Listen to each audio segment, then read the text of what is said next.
Tips and tricks. Tip for the day.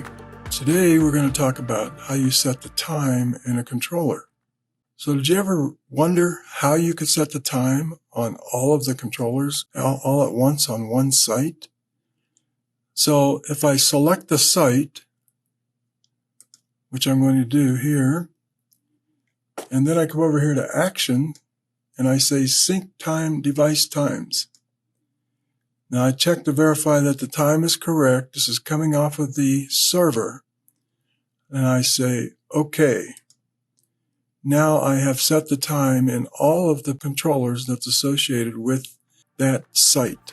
In this case, it was Crestone Charter School. That concludes this tip for today.